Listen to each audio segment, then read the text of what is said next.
আপনি প্রশ্নোত্তর পর্ব দিয়ে সংসদ শুরু করেছেন, তার জন্য আপনার প্রতি কৃতজ্ঞতা জানাচ্ছি এবং বিশেষভাবে আপনাকে ধন্যবাদ জানাচ্ছি।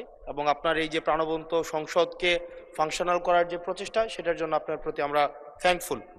আমি প্রশ্নটা মূলত হচ্ছে প্রবাসী কল্যাণ মন্ত্রণালয় থেকে যে উত্তরগুলো দেওয়া হয়েছে, আমাদের কাছে মনে হয়েছে আন্তরিকভাবে প্রচেষ্টা করছে।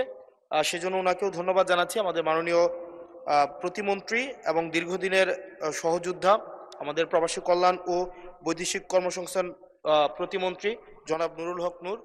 আমার যে প্রশ্নটি ছিল সেটি হচ্ছে, আমি একটা রেমিটেন্স। মাননীয় সদস্য, আই হামলি রিকোয়েস্ট ইউ, আসলে প্রসিডিউরটা মেনটেন করতে গেলে I accepted your, thank you, you are so kind, thank you দিয়েছেন মহান সংসদকে।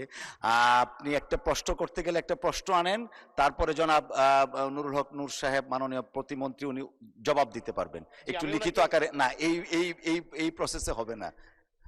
আপনি একটা প্রশ্ন করুন, প্রশ্ন জমা দিন, উনি উত্তর দিবেন। অসংখ্য ধন্যবাদ আপনাকে।